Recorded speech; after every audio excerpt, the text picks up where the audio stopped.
Happy Sunday, Tampa Bay. We're with you for another week to talk about the local real estate market like we are every Sunday right here on 970 WFLM, joined by David Diaz with Waterstone Mortgage this morning, like I am every Sunday. Good morning. And good morning. And we're going to have Michael Barbino from my Sarasota office call in about halfway through the show today to talk about the Sarasota market. In case you haven't heard or weren't paying attention the last year, we've had a Sarasota office open on Tamiami Trail, and so we do cover Sarasota, Bradenton, Manatee, Palmetto, all the wonderful areas of that area down on the Sun Coast. You guys are doing well down there too. He is doing well, and I'll tell you, it's funny because when we first started Sarasota, for us it was an extension of our brand here because we do a lot of radio and TV advertising. We had a lot of people that commute back and forth, and we'd never really had a hindrance.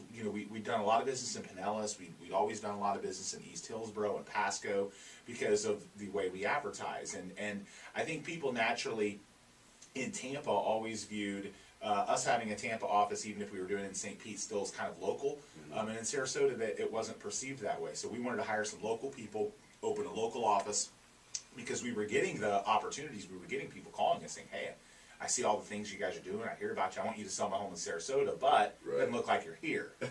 So that was a challenge, and so it has been great. We really really producing now. We've got a good handful of some great agents down there, and for being open 10 months, it's doing incredibly well. It's exceeding my expectations for a first-year operation for us. Your agents have done a great job down there, and a couple of guys that obviously went over from Tampa. Yeah, I mean, which I think was important for us. One of the things that we didn't want to go away from what we've always been. So we thought it was really important to obviously get some new blood and get some local people there, but also to bring some of the people from our Tampa office and the culture and the camaraderie and the training and coaching that we've given those few people that went down there over years and years and years to take that and run with it. So.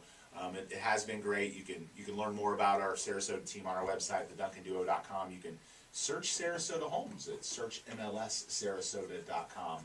And we're located at 7430 Tamiami Trail. So Michael will be on talking about the statistics down there and what we're seeing in the market. This is, interestingly enough, for people that aren't real estate geeks like we are, this is the end season for Sarasota Bradenton.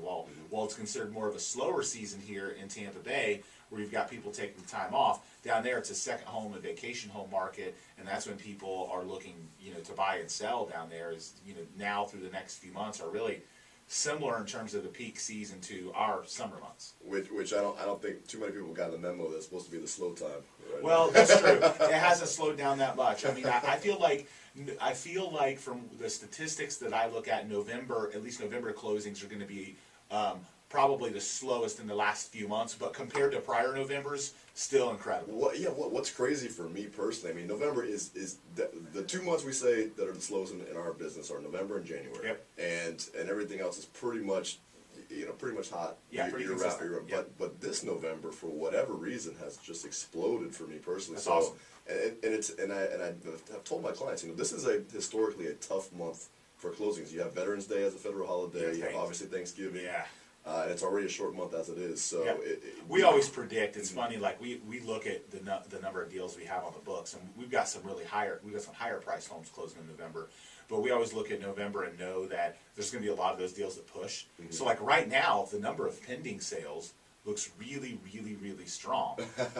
But I also know that once we start getting into mortgage and title companies taking time off and vacations and all that kind of stuff, and then just the natural staffing challenges at the end of the year, that there's going to be some deals that get pushed into December, which is why December is always so strong. I mean, what a lot of people don't understand is those contracts written that were closing in November that pushed to December always make December look artificially great, when in reality, if all those got closed in November, the 2 months would probably be pretty consistent. That's probably partially the reason. Also, for those buyers out there that are contemplating buying, right now or maybe at the beginning of the year, there is a definite advantage to closing before the end of the year as far as the tax. No kidding. The homestead exemption.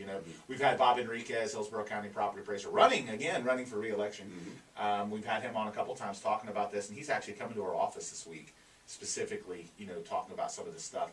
And I think the interesting thing about the homestead exemptions, it's one of those things that's really hard for people to grasp because the math behind it's a little complicated. But just take our word for it that closing in December is better than closing in January for homestead. Yeah, as long as you do it before the end of the year and it's going to be your primary home, you're definitely it's probably worth a couple $1,000s to you to close before. Especially over a period of time, because you're locking in that assessed value sooner, and we know values have continued to go up. So each year your taxes go up, and that's the basis for your cap, your 3% cap every year. So